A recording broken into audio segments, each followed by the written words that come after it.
Welcome to Chamber Talk, brought to you by North Orange County Chamber, where we explore the stories and insights of leaders, business owners and CEOs from various sectors who are making a difference in our community and region. Whether you're tuning in via podcast or joining us via video, we're glad to have you here.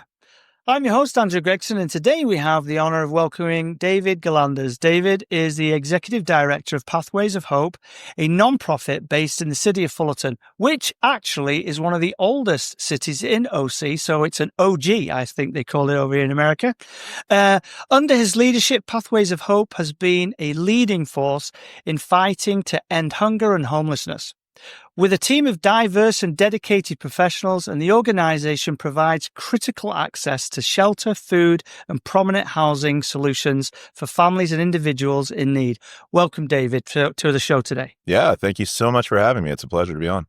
So David, it's been a while. We're both in Rotary. We cross paths a lot, but Chamber Talk's all about finding out about who the leaders are in the local areas, whether non-profits or business. So I do appreciate you coming on today, and I wanted to start off with a simple one where listeners and viewers can learn a little bit more about you. So if you visit David's LinkedIn profile, which is open to everybody. It reflects a good 15 years of committed service. Do you want to start off sharing a little bit of how you really got into the nonprofit world? Because it's not an easy one just to jump into, is it? No, it's not. In fact, it took me a whole first career to get into my second career. So I worked originally in the entertainment industry. So I did music licensing and PR and things like that for films and TV, and especially in the action sports area. And at some point, I just kind of figured out I didn't want to do that forever. So went back to college. I pretty much had community college figured out, went back to college and kind of really wanted to focus in on how I could help people. My own personal background is I come from a family that was financially distressed all the time, economically challenged. My dad was kind of a parts manufacturer guy, had a small business, which did better later in his life. But my parents got married very young. My mom never had a job, and then they split. So I had all these economic challenges of my own that I really saw kind of reflecting what was going on in the community with a lot of people. And given that history, I wanted to figure out how I could kind of apply my empathy for that, my lived experience of that, and try to apply that in the workforce, in a career. So at the ripe old age of like 27, I went back to Cal State Fullerton and was like, what do I do? And eventually found human services, the work of human services being, trying to improve the lives, the material conditions of people you meet kind of thing, and trying to rectify their issues. Could be mental health, could be anything, right? And got really interested and invested in that, and then finished my my college time at Cal State Fullerton. I jumped into this career and have just kind of steadily progressed through different jobs and experiences, learning a lot along the way, doing all kinds of different positions. And then, to cut right to the chase, make a long story short, 2017, I get a phone call. It's from a recruiter who says, would you be interested in this job? It's the executive director for a nonprofit in North Orange County. And before she got North Orange County out, I said, is it Pathways of Hope? And she said, yes. And I said, wow. I'm in, schedule the interview, nice. Get my resume, because I grew up in the area. I'm from here. It's a personal mission of mine. The best way I can think about giving back is to do this work in a place I grew up, in neighborhoods I know, with people that I've been surrounded by my whole life. So yeah, that's the very short, condensed version of who I am and how I got here. So David, that was a really good segue when you said, is it Pathways of Hope?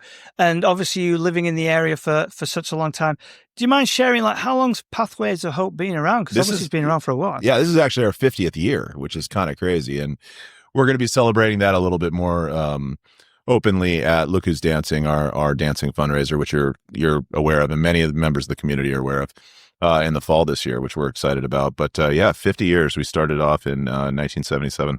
Sorry, 75. Yeah. And is there a big difference, do you think? Because obviously you've got some history with being, running the organization, how it was run maybe when it first started through progressing in the years with funding and things like that? Yeah, massive differences. I think when you think about the context of starting an organization in a community to help people in the 1970s and through the 80s, you were really looking at what I would call like a group of freelancers, almost kind of doing stuff out of the trunk of their car and making things happen. But really a group of churches coming together with really just the churches, but really churches are composed of people, right? And the Yeah. people really cared about their community, and Of they course. really wanted to come together and help. And so a variety of different churches came together and did that, and they just did the things they could, slowly kind of acquired some land. The houses that we own down on Amridge, which everyone's pretty familiar with, knows Pathways of Hope, those were acquired slowly over time. I think it was in 2012 or maybe before that, a woman named Barbara Jennings got really heavily involved in Pathways of Hope, a gentleman named Tom Pankow, and they really helped turn the corner, I think, in establishing Pathways of Hope as a business in a lot of senses. Not to say it wasn't happening before that in a lot of ways, yeah. but I think their influence really turned Pathways into more of a business orientation as opposed to that kind of freelancer effort. Sure.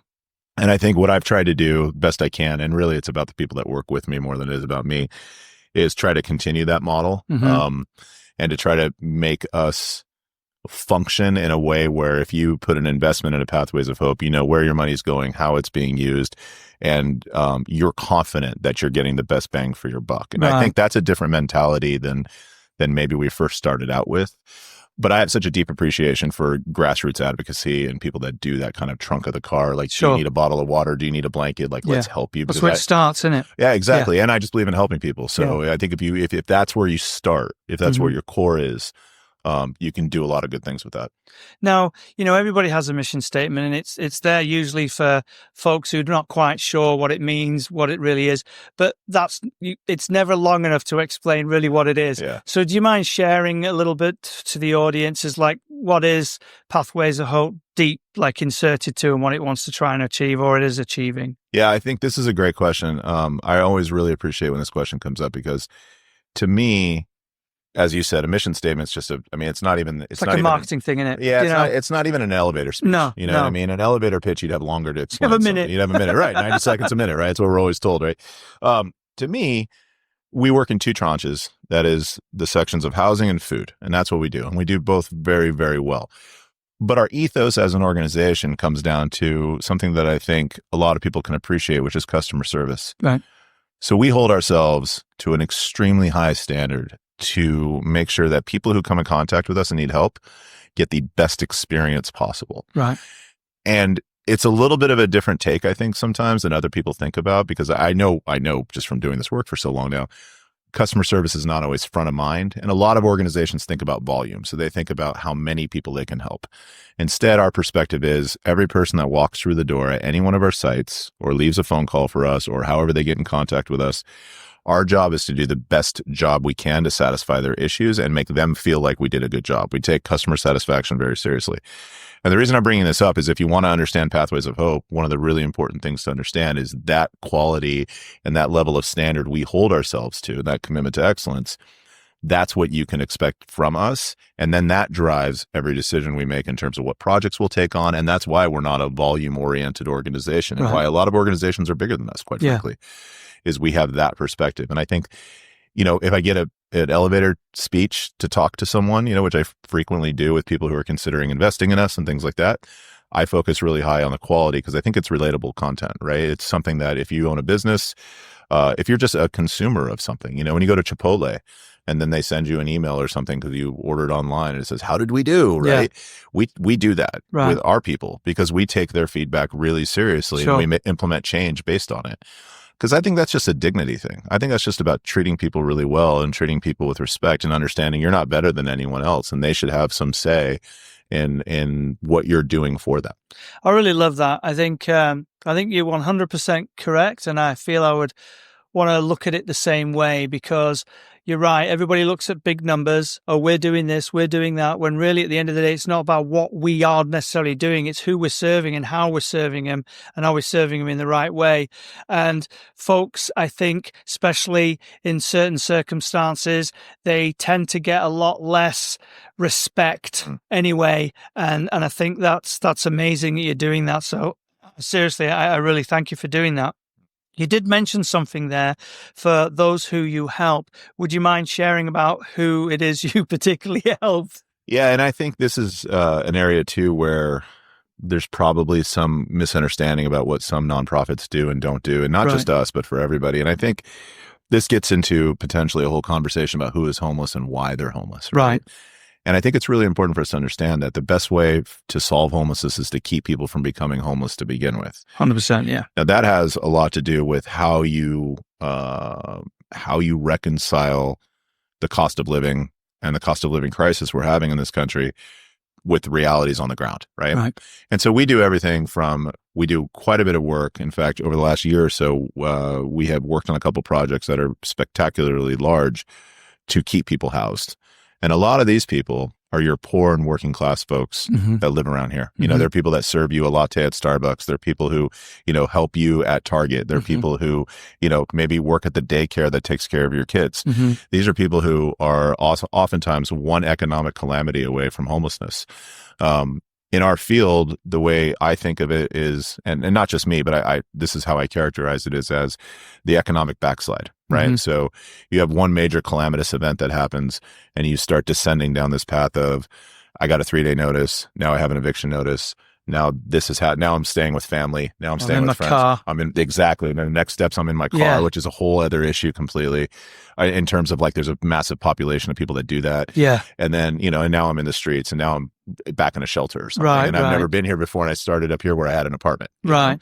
And for a lot of working class people, that's their relationship with stability is very tenuous. And so that's a real thing that we have to contend with. So we feel very passionately that we have to provide the suite of services, the whole bevy of everything from preventing homelessness on the front end as much as we can, but also all the way through to things like we have the county's only decentralized permanent supportive housing program for families, which means we have families that we take care of in a permanent housing setting with services included in that and everything that they need.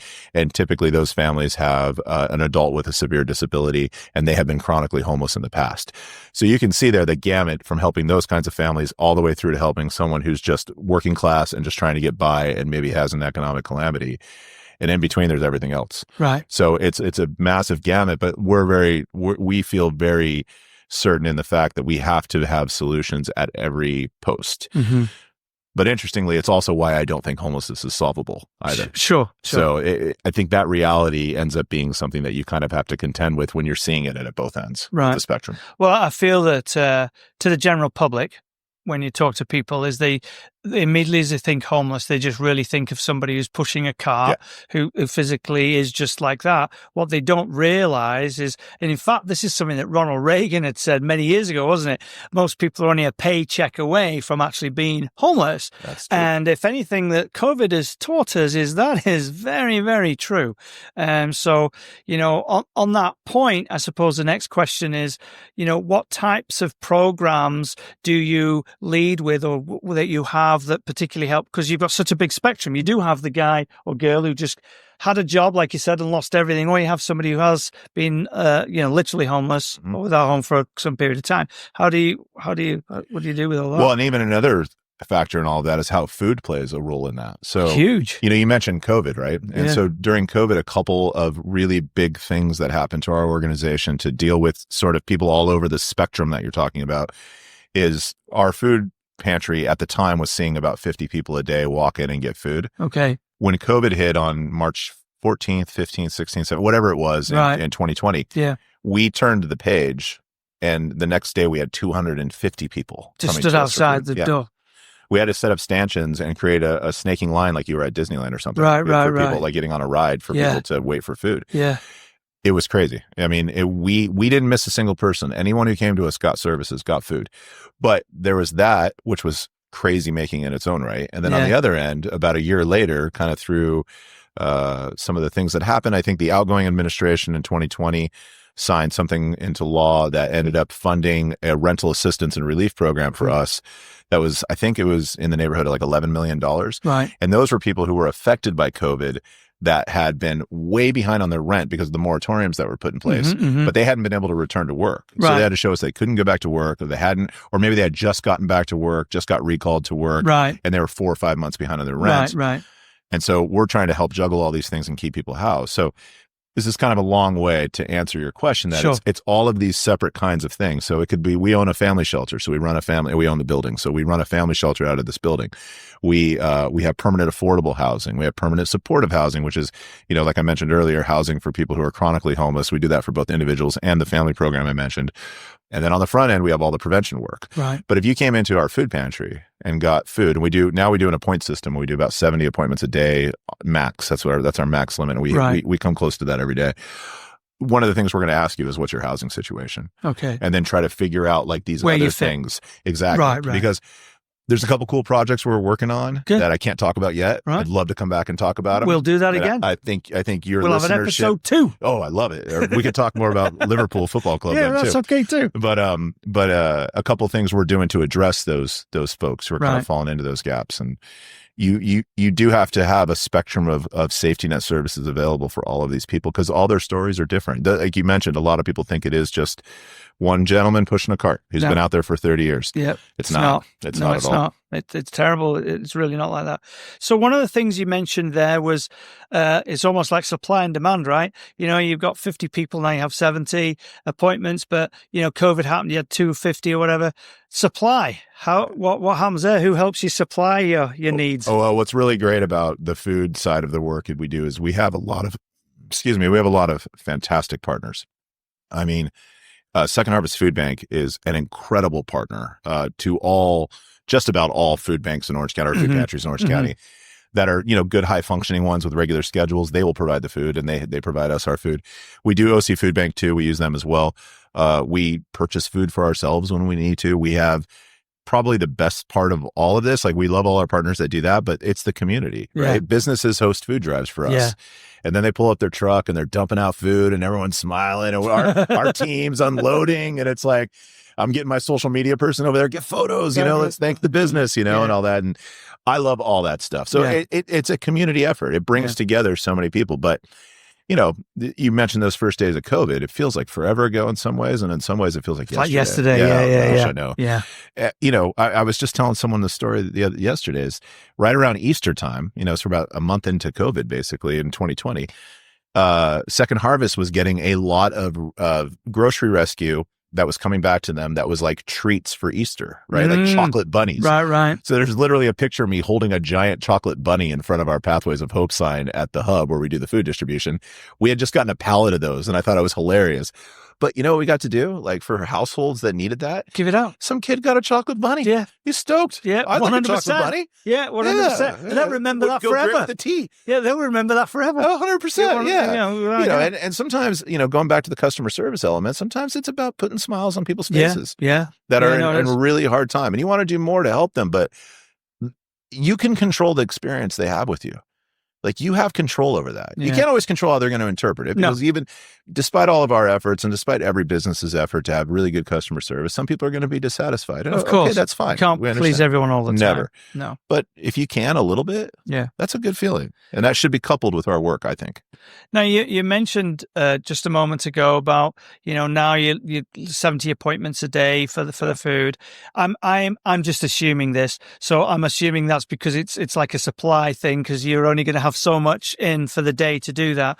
Now, is this something that, if possible, you could grow? Is it something that's the manageable state? Is it something you would like to grow and you need help to do it? What's the story behind that bit? That's a really good question. I think there's a couple of answers. I think the first one is... I'm good at asking some good questions sometimes, by the way. Well, I mean, you've obviously got quite a bit of experience doing this, Andrew.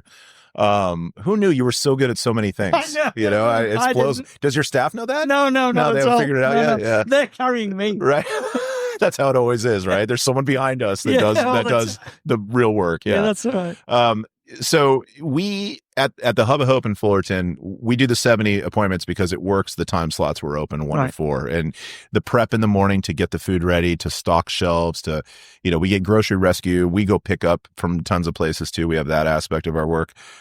So to get all those together and to make it appropriate for people, because what we do is we do a client choice model. So people are allowed to walk through and shop for themselves. Okay. And it's really great, because if you're someone who maybe, we have these wonderful stories of maybe these older folks who, they're using access to get there, and then they're asked to, get all these groceries and carry it. It can feel a little overwhelming to them. Of course, right. We have this amazing guy, Sal, and he'll walk you through. He'll hold your basket for you and do all those things. And then we have our friends who are homeless and live in the park that come in, and sometimes they could be in the middle of a difficult period for themselves, and we still want to help them and give them the best service possible. So we'll stop and walk them through. So it's a labor-intensive practice to do it really well and to do it at a high quality and a high set of standards, but that investment's worth it.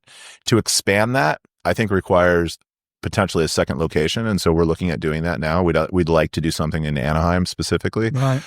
We actually have 2 other food pantries. We have one at Cypress College and one at North Orange Continuing Education. Those are for students only. Okay. But we do manage and run those and stock those and do all the same things we do at the other locations. Sure. But a public-facing one, we'd like to do one in Anaheim. And about a third, maybe even 40% of our people who come to Fullerton are from Anaheim. So they just come over the 91, because folks who need stuff don't care about your geographical borders. No, they don't. No. I've been trying to tell every politician this for as long as I can live. It doesn't matter where your area is. It's everywhere. I don't care what your city council is. The people who are coming here are from another city, and that's all there is to it. And that's not going to stop. So we have to explain that a lot to people and help them understand. And then when you do, it makes sense, right? People need services. They go where the services are. Yeah. Anaheim's a place that, needs has a lot big of help. Population, needs some help, and we know we can do it. So we're trying to find some place, preferably on the west side, where we could do it, and then that would expand our reach and our footprint quite a bit. I love that. That's awesome. Just you made a point there. You mentioned that some people that might be in a different place, and I'm assuming maybe headspace there. Do you offer some type of assistance medically, whether it's mentally or physically at all? Yeah. So we have a couple cool things that we do. So on the housing side, we actually contract with a behavioral therapist group, and I think they have up to 70 total therapists that we can call in if we need them, right? Which is really great, because the one thing living and working in this space that people have to understand is when you are hyper-focused on the housing side and sort of the material needs side, it's very hard to also be very, very good at the mental health side. So I would rather partner with somebody who is really good at it and we can pay them a retainer on a monthly basis, and they can send in therapists and help us. So in our permanent housing programs, this is really great because we have this relationship with them. They build relationships one-on-one outside of Pathways of Hope with the consumer, with the person who's living in our space, with the guest, right? And that's actually better for them, because I feel very strongly that having a case manager who's kind of working on your material needs, your day-to-day life, setting you up for doctor's appointments, getting your transportation sorted, doing those kinds of things, should be different than your therapist. And even the entity that does both of those things. Well, your relationship's going to be different, so it should be, shouldn't it? Exactly. Right. It should always be different. That should never be the same person, but I also don't really feel like it should necessarily be the same entity. I totally understand, Yeah. So, I'm a big fan and a big supporter of people should do what they're good at. Right. Sometimes. And what we're good at is getting people housed, keeping people housed around the material stuff, and bringing in experts to do the other things. And then say at the food pantry, for instance, we'll have different medical groups come out and just be available as people are walking up to fulfill their appointment. So Cal State Fullerton nurses come out a lot, and they're like, hey, can we help you with anything? And then the other thing we do a lot of is Medi-Cal enrollment. So we're very interested in making sure that the people we serve have Medi-Cal and have food stamps, have Cal Fresh. Right. If we can do those two things, we're making progress with people, and we're getting them things that they need. That's awesome. So with everything that you're doing, and of course with you having this sort of level of client relationship and service, how do you measure your success? Because now you're looking at, like you said, everybody goes by numbers, right? So easy to do that, but this is a different type of level. How do you measure that? Yeah, it's funny you say that. So I feel like I keep having to say that because you ask really good questions, and I have to pause for a second. That's okay. And contemplate, Andrew, that's really the meaning good. of all of well, this. we are sort of like advertising Pathways of Hope today. So you yeah, are on point. I mean, that's nice. I like that. Why don't we advertise the chamber a little bit, man? Yeah, we could do that. You guys do amazing stuff. I'll ask you that whilst you're trying to double think. Then, yeah, right. Is how do you see the chamber, or what does the chamber do for you? The one thing I like about the chamber is that we're accepted as an organization into it, and allowed to be a part of events, and allowed to communicate with people and use it to our advantage. the same way a for-profit business would use the Right. chamber, Yeah. which is what I think it's all about, right? Yeah. Like we're all kind of in this together. We're all trying to stay in business. 100%. And I think like a lot of the times businesses that have access to us, that get the chance to talk with us, through opportunities like the chamber, understand that like what we do also helps them. So earlier when we were talking about poor and working class people that are potentially going to be evicted if we don't help them keep their housing, those are workers for somebody. And one of the worst things I think we can do as a society is constantly export our workers to other cities, other counties, and move them out because they can't afford to live here. Yeah. So that latte you love may not be there if the worker has to come from Fontana. Right. If they all do, who are they going to find to work there? Right. I know that's a simplistic way to break it down, but nonetheless, But it's not really. It's how it is. Well, yeah, and plus the stress of economic distress, of potential homelessness and things like that, especially if you have kids and everything else, that ends up having an impact on your work and your productivity, your ability to show up on time. Yeah. Right. I mean, I know firsthand from my life as a child experiencing this stuff, the impact it had on my parents and what it did. Yeah. So yeah, I think there's a symbiotic thing that goes on with us, right? I think we can help support the community in a way that nobody else really can. And at the same time, we're super appreciative and able to do that because of the support we get from the chamber and different businesses that host food drives and send volunteers to the hub. Yeah. Those kinds of things are really important. It's funny you mention that because I only had this conversation the other day because I rack my brain sometimes when people say, how does it all fit in? And the thing is you're totally right there. We're all the same ecosystem.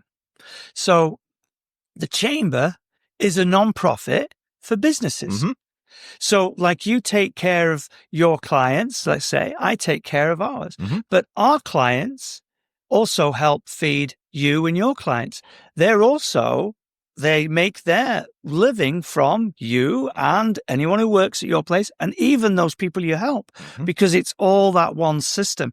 And I think that's what people miss sometimes and they don't realize the importance of us all working together. Well, that's community, isn't it? And that is the community. But it's sort of, when I first started, I felt that it was quite pushed at one side. You mentioned borders and boundaries before and cities. And us being a regional city, they looked at it the same. They said, oh, well, that's Fullerton. Oh, that's Bronner Park. That's Saddle Palmer. And to me, no, it's, yes, the different cities and they've got their own things going on and all the rest of it. But at the end of the day, we all feed into each other. Right. If you wanted to go to a Best Buy, we don't have one here in Bronner Park, so you're gonna have to go to Fullerton, right? Or if you're at this side, you might think, well, I might go over to Cyprus.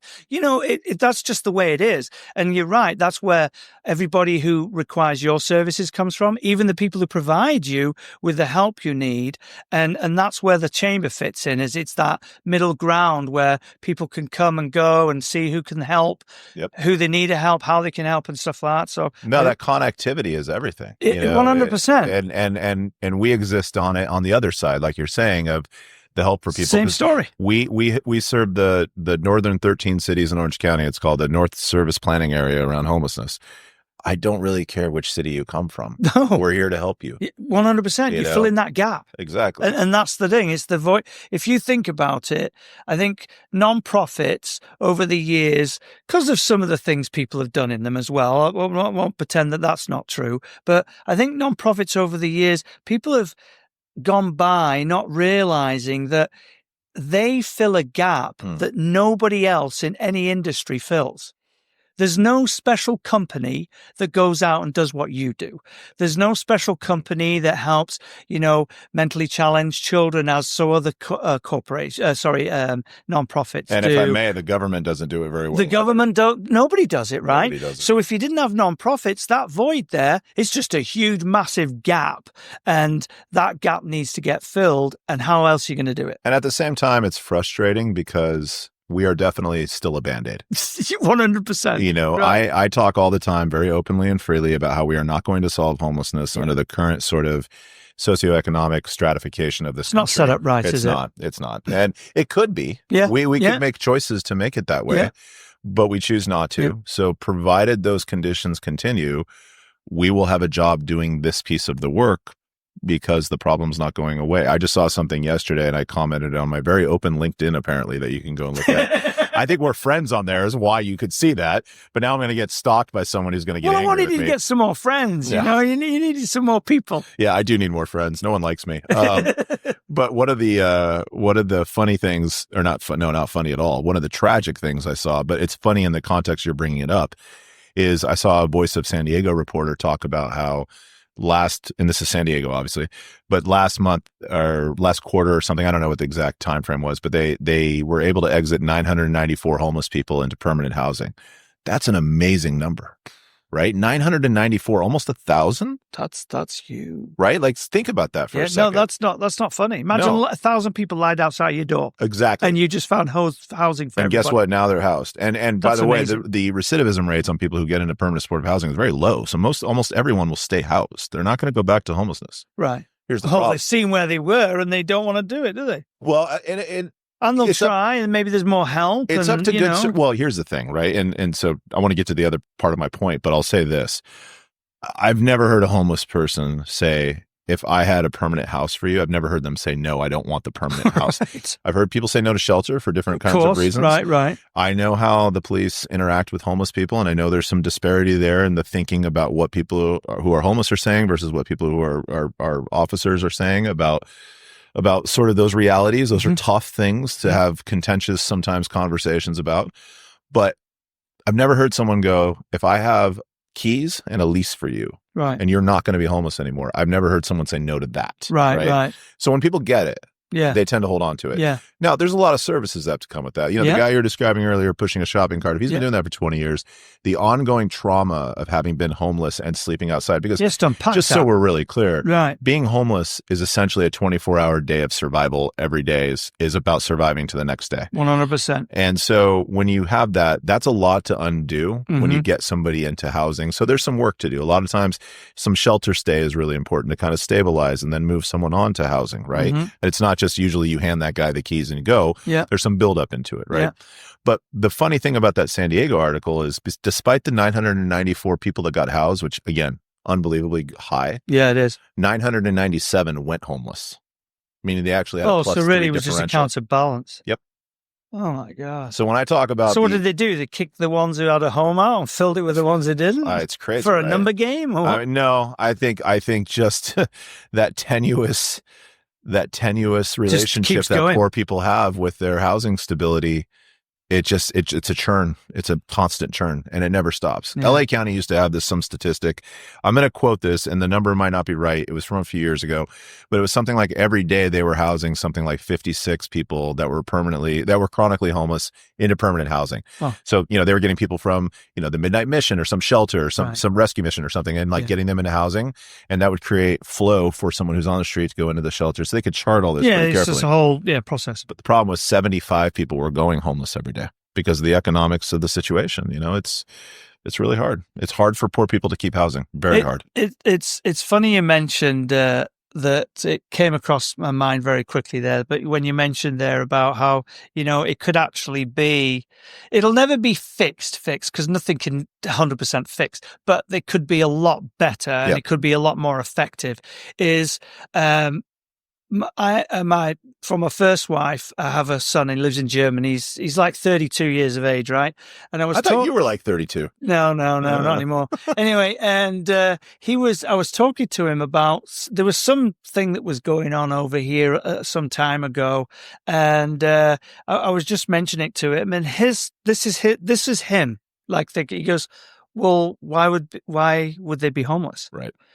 And it's because they had a system. I don't even know if they still have a system because I haven't been in Germany for many years, but they used to have a system where there's no reason for you to be homeless because you could go somewhere and they would give you permanent housing. And of course, there's food stamps. There was all the other, there was you could get a bed, bedding, all the rest of it.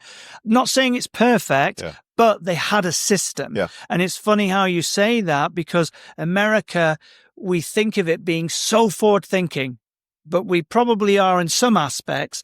But in this, we're dragging a little bit behind. And I feel there is a big area that could be fixed. I believe in it. And I believe in it also because every time I personally see somebody who's homeless, it immediately takes me back to how difficult it was when I was in the army to live out in a field for a couple of weeks. Yeah. I hated it. Right. And imagine that's my life every day. You know, if I load up my Subaru and I go camping for a week somewhere, I get tired of it. Right. It becomes more cumbersome than it is fun, probably. And I'm just like, I'm over this. And you go with all the equipment you require. That's what I was about to say. And I'm doing it like in style. Right. And find me an ATM and I can get money and buy something out if I want to, you know. I've got all and that's under those conditions. I'm tired of sleeping outside in a tent. Now imagine just doing that for 3 weeks with far less resources, a sense of desperation that things will never get better. I mean, the empathetic side of all of us alone should kick in a little bit there and say, whoa, this is not great. But to your point about your son and the conditions in Europe versus the conditions in the US, I mean, I go over there because I'm such a massive football fan. And, you know, I've seen football in Germany and I've seen football in, you know, other countries. And it is definitely a thing where I feel, using my sort of my professional lens and talking to people and having friends that live there, it is just a very different set of priorities than what we have, frankly. And we can argue all day long if that's quote unquote the dirty S word of socialism or whatever you want to call it. I feel as though society and what we talked about earlier, community, is better served when people are taken care of. We all do better. We all prosper. 100%. Our businesses probably all do better when there are just less of these issues, because we're looking internally and trying to take care of our issues that we have, instead of maybe putting tax dollars towards things that no one really cares about or asked for. And I don't want to get too political, but it is a choice we make. If you don't mention it, it's not heard. That's really what it's about. That's kind of how I feel. You know, that's probably why we get along at Rotary. We don't listen to a word they do.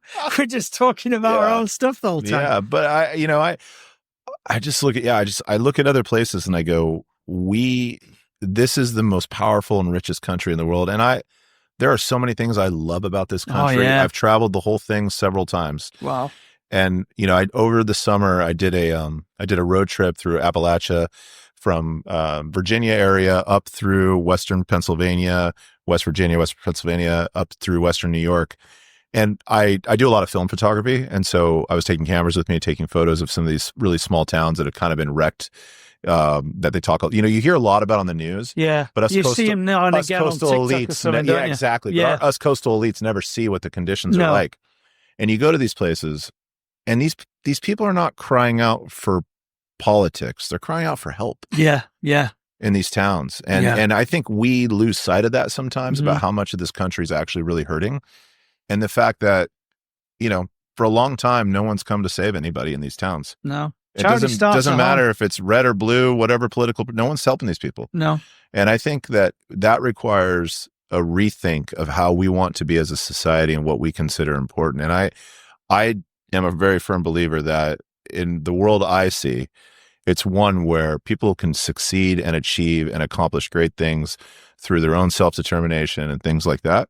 But it's also one where we take seriously the idea that all of us are in this together, that community is a very real thing, and that supporting the weakest of, the least of these, as the Bible says, right, is an important factor in having the kind of society that I want to live in. Yeah. And the kind of place that I want to be a part of. And I have 2 kids that I want my kids to understand. Right. You know, I have 2 kids that are very privileged because, you know, their father has done fairly well in his career and things like that. Yeah. They're not having the same experience I had as a child. Right. But what I want them to take with them is the idea that we know we have this. We know we're good. Let's see what we can do to improve the conditions of other people around us, and try to make sure that we're always on the side of saying, we feel better when we live in a society where people's basic needs are taken care of. And I'm not talking about extravagance, right? I'm talking about housing, healthcare, food, education. Yeah. Those 4 things. Yeah. You know, and I'm a firm believer that we can do it. You can build a lot if you've got that as a support. Imagine. Imagine what you can do. Imagine the country you can have. Yeah, exactly. The place you can have. Imagine how far you would advance. If I just don't have to think about those things. Yeah. You know, you go to, I love Canada. I've been there 4 times in the last couple of years. Was that the 52nd state now? I'm only messing with you, sorry. 52nd. So what's the 51st? I don't know, 51st. We just did Guam finally. It's not territory anymore. Yeah, no, but I keep joking Joe with that because he goes to Canada. So funny. But, you know, people are happy and they have a different perspective and attitude. And I'm convinced it's because some of these things are not things they lose sleep over. Yeah. You know, and call me whatever you want, politically. I'm not registered anything because I don't feel like anyone has these 4 things in mind for people. Yeah. We're getting a little far away from Pathways of Hope, but at the same time, it's a big issue that affects everyone who you deal with on a daily basis. That's exactly it. Everyone. Not even those who you serve. It's the people who serve you. It's your staff. Everybody. It's yourself. It's something that affects us all. 100%. And that's one of the main reasons why we wanted Chamber Talk, is because it's a talk about what's going on. Yeah. There's no fact of anybody's telling us whether we're right, wrong, or indifferent. It's just, this is what we're seeing in our worlds. It's funny. I was telling this story the other day. I practice jiu-jitsu, and so you look like you do jiu-jitsu. Thanks. You do. I've only been doing it for I don't know, 15 months or something, but I love it. I'm totally just like, you're already a black belt. You got online. Yeah, right. 9 more years to go. But it's a really good thing for my mental and physical health, and I love it, and I love the people.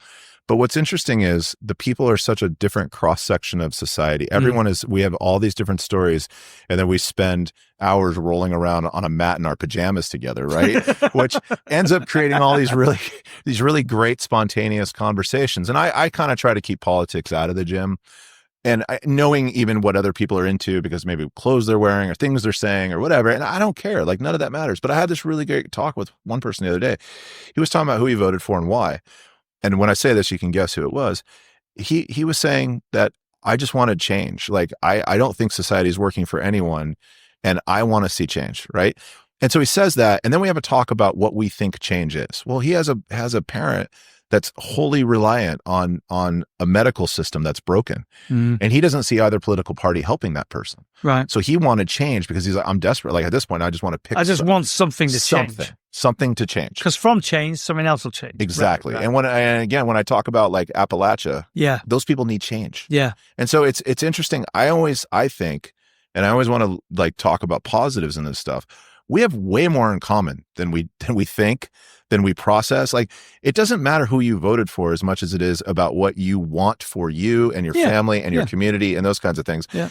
And most people, everybody's probably going to do the same. Yeah, similar, somewhat, right? Close enough, really, to kind of be on the same side. The question is like, when do we as people kind of sort of coalesce around? Well, work on that. Yeah, work on that. Exactly. Coalesce around those ideas and start to kind of bring some change that would get us across those finish lines. Yeah.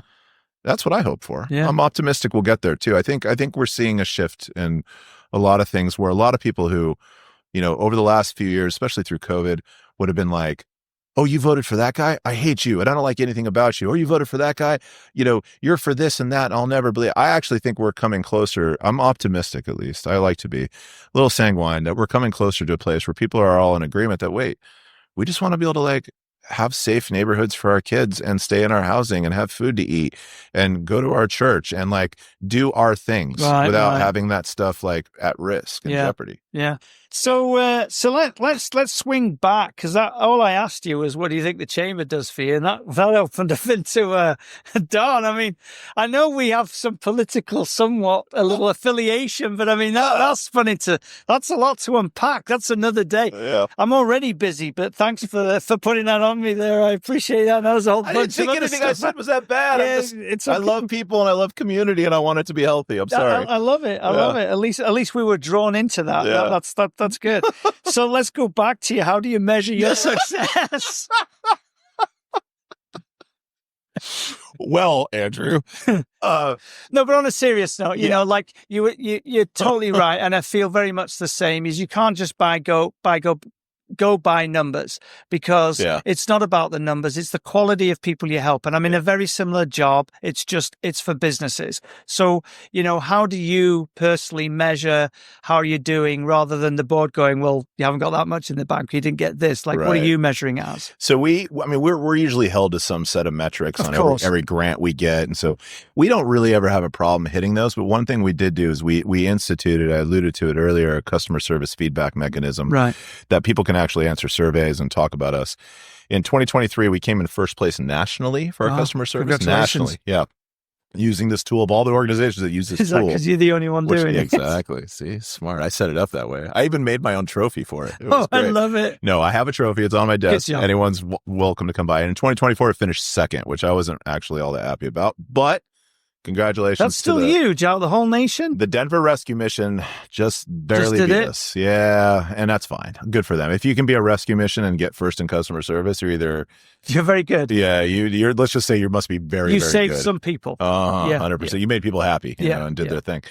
So yeah, I think that's one tool we use. So in our individual programs, we have metrics prescribed. We hit those pretty regularly. But aside from that, except shelter stays. Shelter stays are really hard to get right. But aside from that, customer service is really, I think, a really good way to measure our effectiveness. So if you come to get food at the hub, I am under no illusions that I am ending your hunger and your poverty problems, right? Right. But what I am doing, not me personally, our staff, our work, right, is for a week or for a few days, we're alleviating some of the pressure you have. So maybe you can buy new tires for the car or do this, that, or the other thing, right? And if we can do that for you, that's a huge win. Right. And you're going to let us know through the survey if we did it or not. Exactly. Right. Exactly. Right. So I think that's an important tool for us. I really do. Now, we mentioned a little bit as we sort of went way off down topic and down rabbit lane there. Sorry, man. You got me going, It's okay. You know what? This is probably one of my better chamber talks. So that's because works. of you. It's because you're such a good host. So, we mentioned obviously homelessness is a complex problem or situation. It's also an emotional one, and it's an issue in every county, but we're worried about Orange County because that's where we're at. So what would you share as one of the biggest misconceptions that you encounter, and how does Pathways of Hope work to change that narrative? I think the biggest misconception about homelessness broadly, not just in Orange County, but everywhere, is going to be that it's caused by drugs and mental illness.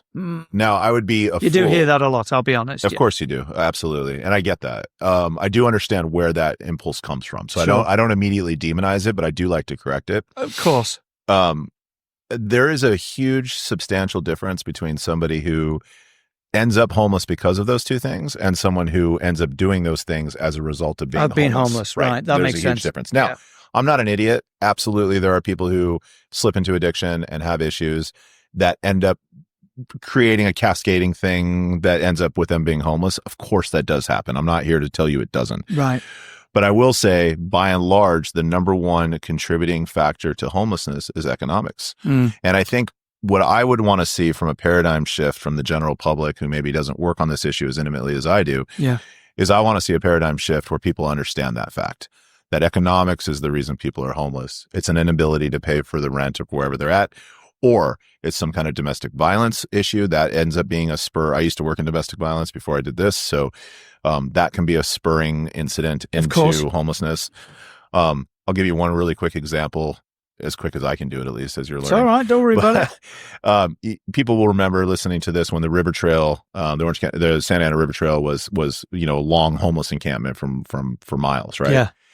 I heard a story from an outreach worker. So I'm going to tell you, it's not a firsthand story, but the outreach worker, I don't think, would lie to me or change the topics, about a guy who was a school teacher. And the guy had a home invasion at his house and was shot in the head, right? And survived. Okay. But he had absolutely debilitating headaches and brain problems as a result. But he was relatively young, and there was no long-term care facility he could go to, not necessarily any family to stay with. And so what do you do when you can't work anymore as a school teacher? You can't afford to pay for your house, and you're probably just living on disability at this point. And then maybe you're getting Medi-Cal, so you're able to go to the doctor for things, but that doesn't pay the rent. So what happens? You end up in a homeless encampment. Right. And that was what one of those people were. Wow. And so traumatic life events, things like that, economics, you said it's a complicated problem. It's the most complicated, simple problem in the world in my mind. Yeah. Where the primary spurring thing for most people's homelessness is going to be economics. Right.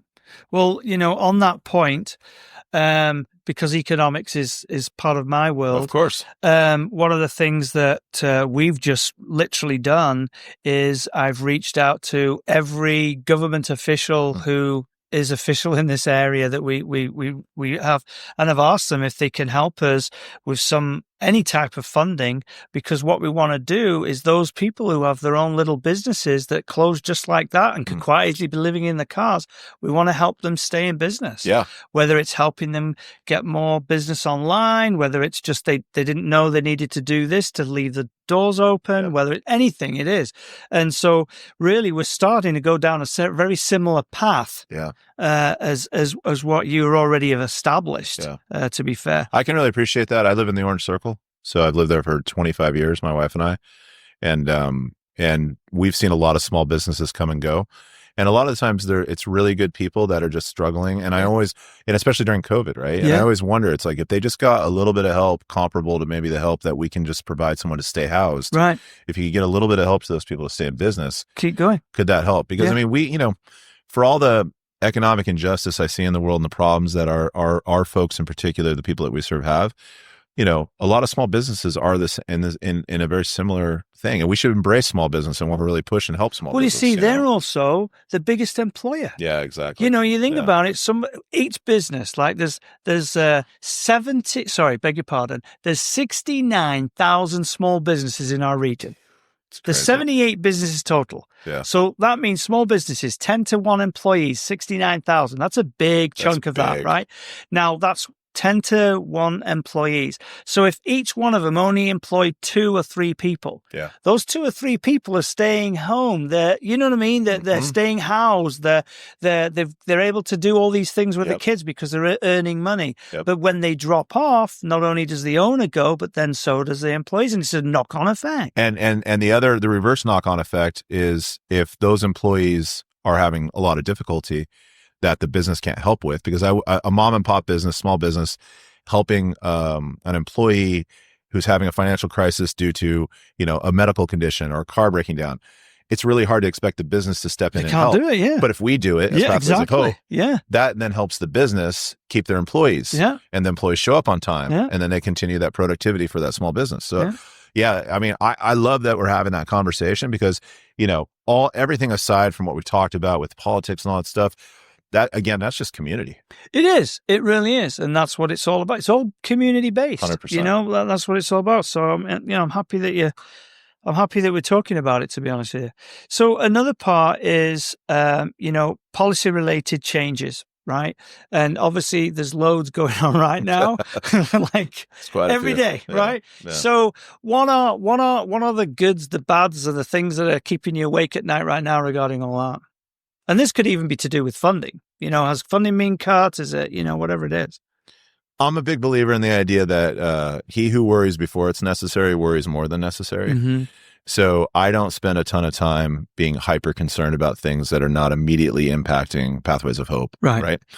So what we've seen so far in terms of federal policy is we have seen some unfortunate things that have happened, cuts at HUD in particular to staff that are really important to actually supporting our work in the field.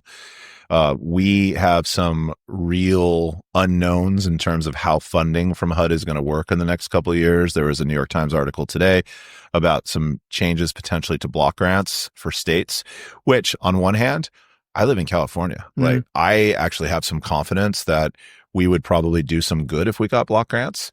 I do worry about other places that maybe don't think as progressively on the issue of homelessness or as actively about it, or maybe just sort of are in line with best practices. Mm-hmm.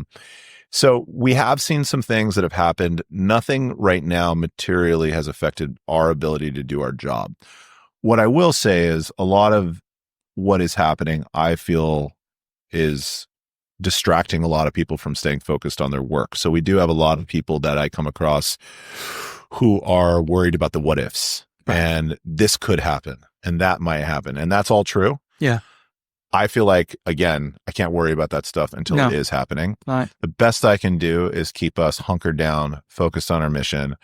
We're a pretty financially solvent nonprofit, quite frankly, if I'm being honest. And part of that's by design. We have good stratification of our funding, which means just a variety of sources. So if one thing took a hit, we could potentially cover our bets with another, or we could just stay focused on other projects, but it's spread out pretty well. Yeah. Which is an important thing that we've done over the last 8 years basically since I started there, which Right. it was a priority to try to create that stratification for exactly times like this. Yeah. Because the last thing I want to be doing is left holding the bag when there's people that we serve that need our help, Yeah. and then we're unable to serve them. So that's, for us, I think I'm approaching it a little differently. We actually we saw really early on in sort of this administrative change where a lot of organizations were hyperventilating publicly about what was going on. And I don't disagree, again, that there is a lot of unknown, and we should be somewhat fearful about potential things. Not fearful. I'm not fearful, but I'm paying attention, right? Sure, I've got my eyes open. What we did is we actually took someone on our staff and said, you are now in charge of interpreting what goes on and talking to the executive team at our work about it, and we will then make decisions about it. But what I want you to do is come to meetings and be able to address the things everyone's talking about out there. Mm-hmm. And then we process it appropriately and then determine what needs to be told to our board of directors or our staff, right? And the reason for that is we were getting, people were sending around links and starting to get excited about things that could be happening or might not be happening, could affect us, might not affect us. Right. And that's just not healthy. It's just too much. It's not healthy. Yeah. We have a job to do. There's someone at 1:00 every day who shows up at the hub for their first appointment. Right. Or there are people living in our shelters or people living in our properties and our permanent supportive housing who every day wake up and they need something from us. Right. That's got to be our focus. Important. That's got to be our focus. If we get distracted by everything else in the world, it's not to say you shouldn't think about it or you should do this. Sure. But we have a job to do. Yeah. And that job is for, the people of Pathways of Hope. Pulls you back into your mission. 100%. That's what I always do. 100%. If it's getting too much, I just read that book that was written in 1893 and I read the mission statement they've got and I go, all right, that's what I need to do. Yep. That's why they did it, right? That's it. So you mentioned something there which was interesting because, obviously, I would say I'm very grateful that I've got the opportunity to live in California. I think we're very... Everybody was not going to agree with me, but to be honest with you, yes, we do have terrific sunshine. It doesn't rain very often. Yeah. We do have to deal with fires and earthquakes a little bit, but still, I think generally we're very lucky to live in California with everything else going on. And we were sort of talking about, there is a potential fix there, but is there anything that you've seen in America that is positive, staying to the positive side of things, that other states may be doing that we might look at that could help California even further with this situation we're in? Denver has a homeless consortium that is experimenting with UBI, and it's actually direct cash assistance, so DCAs. I'm really interested in it. It is interesting to me because all of the research, research in homelessness is a really interesting thing because I think people get really caught up in it and pay too much attention to it. And, I personally don't need to get every statistic on senior homelessness, for instance. I know seniors that are homeless are very vulnerable. That's just a fact, right? Yes.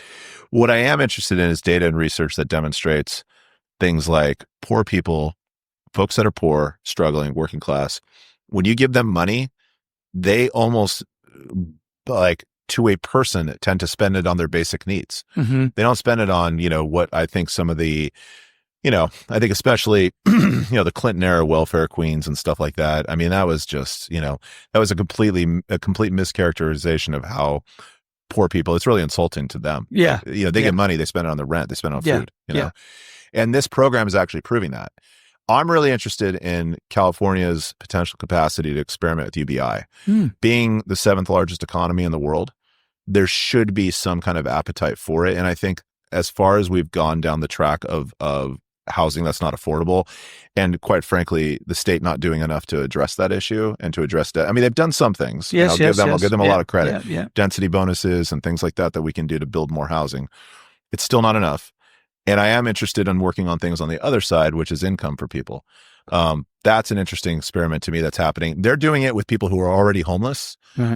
I actually want to try that with people who aren't homeless yet and see if we can alleviate more homelessness, keep more homelessness from happening by doing something with universal basic income. So driving back into Pathways of Hope, and and also a little bit of your history there. I noticed that you'd done a little bit of lecturing at Cal State Fullerton, and then also for UC Irvine. You want to share a little bit about what beautiful things you share to all the young people there? Yeah, I really love teaching. It's a lot of fun for me to kind of exercise a different set of brain waves, I guess. At UCI, I teach in the extended education work, so it's certificate program around nonprofit work. So hopefully leveraging whatever experience I have and hopefully being decent at my job, I'm able to impart some knowledge about how nonprofit management works, working with your board, working with different stakeholders, volunteers, basics of fundraising, basics of finance. When you're an executive director or CEO or whatever, being a generalist is really important. So having a good amount of knowledge of everything, but I obviously can't do what my finance director does. I have no idea. I can't even log into our software. But that's why you're not the CFO. 100%. That's the job. I'm the generalist, right? Yeah, right. So, those kinds of things are cool. And then at Cal State Fullerton, I'm really privileged and happy to teach there because I went to school there. So It's important to me. And, North Orange County is my home. It always will be. No matter where I travel, this is my home. And so to give back there is really, really good. I teach a survey class on homelessness. So I do feel like I know a little bit about that topic. Right. Students have really interesting transformational changes in their thinking about homelessness. I guess maybe I'm spreading too much propaganda or something, but it's fun to watch them go from sort of a nascent, sometimes naive or just uneducated. It sounds harsh, but just not knowing a ton about the basics of homelessness all the way through to really, I think, having a comprehensive sort of 360 worldview of the causes, the solutions. Is there a way to end it? Things like that, I think is really fun. And then I teach some nonprofit related stuff up there once in a while too. So. Well, I love knowledge is power. And when you share experience, it's almost like you're passing that experience on to somebody else. And that's what makes people better. So right. I think that's a great thing. Yeah. One of the things jiu-jitsu has retaught me now as an adult is to really appreciate learning. I think all of us need that humility of constant learning and understanding that we don't know that much. And so I come on here and I know I'm talking about my profession and Pathways of Hope and what we do and the issues of homelessness. And my goal is always also to be slated in a position where I'm constantly learning more about all of these things to try to improve and be better. Right. And I think that's how we should position ourselves all the time. 100%. Now, we mentioned it quite a few times about it's a bit silly thinking that we've all got our own different borders. So, this podcast does go out across a lot of different places. Sure. What message, because the people who can make some decisions or help us all here really are local politicians. They're the electeds who work on city councils. Yeah. What message would you like to share with them? Because this is definitely a good spot to do that. But be polite. Be polite? Do I have to? No, I like a lot of our I know, local I was just folks. being Yeah, no, I know.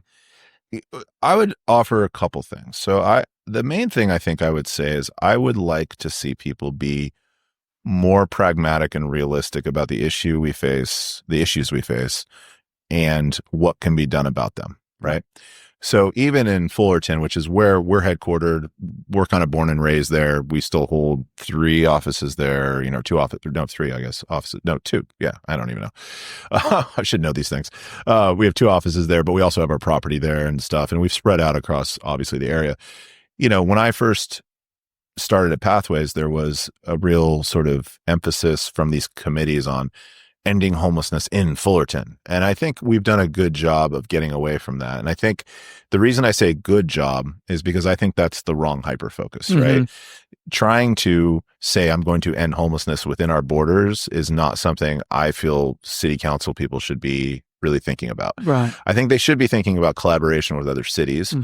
I think the North Orange County group that meets the city managers used to have, I haven't been to one of those meetings or talked to that group in a while, but used to have some good ideas and good impact. And they got a couple of good shelter navigation centers open in North Orange County, Placentia and Buena Park, which I think is great. And the cities share the 100%. things, don't they? I think that's a lot of progress.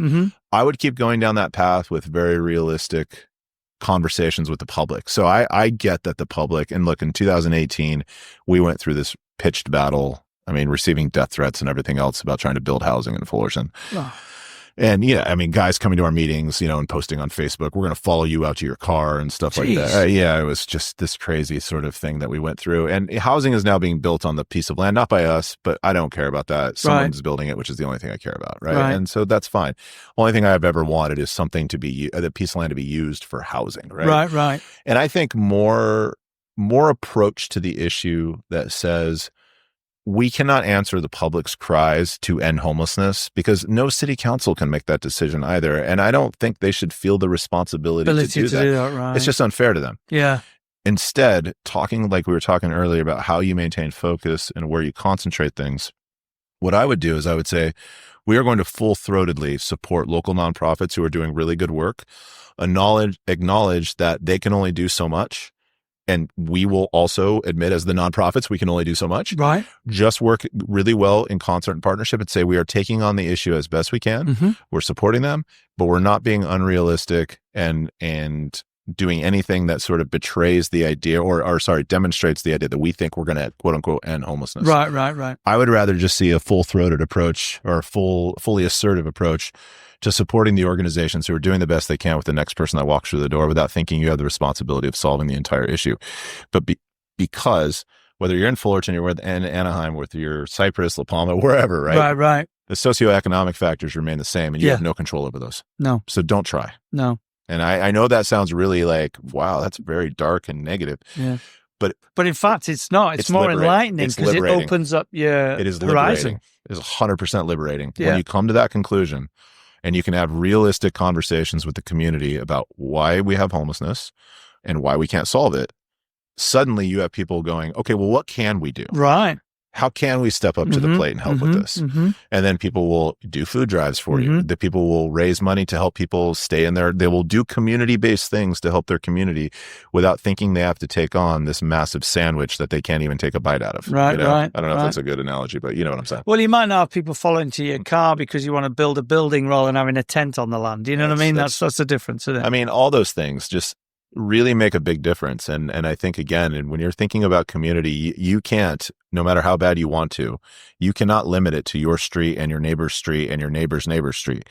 It is all this whole place, 100%. Yeah, it's the whole place, and that's not up to you. So, but you live here, so you should participate in it. That's true. It's big info. So, if we were to sort of like unwind a little bit about everything we've discussed today, we got to a point in our podcast where we always offer our guest like an open mic time, and it could be anything. It could be just final words. It could be, hey, we really need some help. We've got an advertising going on, and I know for a fact that obviously you've got some new initiatives coming up, which we're not going to talk about because you're going to come back and talk about those some other times. So I just wanted to give you that time just before we roll off as an open mic time. Well, first thing I just want to do is thank you for having me. I mean, I think it's so cool I love your approach to chamber work, and I think what you do is really important. And I just find you delightful as a person. So I'm always happy to talk to you, Andrew.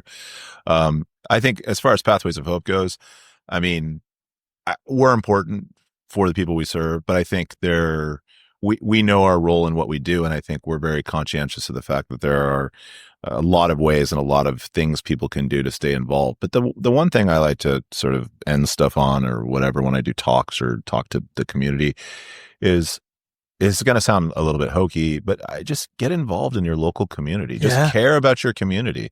It can be Pathways of Hope. It could be Radiant Futures. It could be something else. I mean, whatever it's going to be, just get involved somehow. If you have the time and the space and can do it, and you'll be surprised at what you get out of it and how appreciative we all are of your help. I can make this an ad for Pathways of Hope. Cool. If you want to help us, you can find our website. You can find me on LinkedIn, apparently, according to Andrew. You'll track us down and you'll help us. If you like anything I've said, great. But more importantly, I think, is just realizing that we are all in this together. All of us, regardless of your socioeconomic status, regardless of the trauma you face, regardless of, your precarious housing situation or not, very much not precarious, whatever it is, right? Whether you're the host of the chamber sharing, about your life, or whether you're me sharing about Pathways clients and stuff, we're all in this together. Yeah. And I think our community does better and we thrive more, all of us collectively, when we think of the fact that we are part of, like you said earlier, one ecosystem. And respecting that, right? Respecting that fact goes a long way in alleviating fear in people, kind of fear of the other. Yeah. Fear and anxiety of what's around the corner, but what's going to come next. Just do the best you can to embrace so much of what's around you and be grateful for it. And I think when you do those things, I think naturally the world around you improves. Well, thank you very much for coming on today, David. Really appreciate it. This has been a really good a chat, and I don't even know if we're going to make half of all this on. I'll have to do a lot of editing. I think we'll just have to see. For those of you watching, listeners, thank you very much for spending the day with us and listening to Chamber Talk. If you'd like to catch more conversations with leaders shaping North Orange County, head over to chambertalk.podbean.com. If you've been watching on YouTube, or tuning in through your favorite podcast platform, don't forget to like, subscribe, and share. Want to stay in the loop with all things business community? Visit nocchamber.com, hit sign up for news right in the middle of the homepage. And until next time, stay inspired, stay engaged, and keep building a stronger community.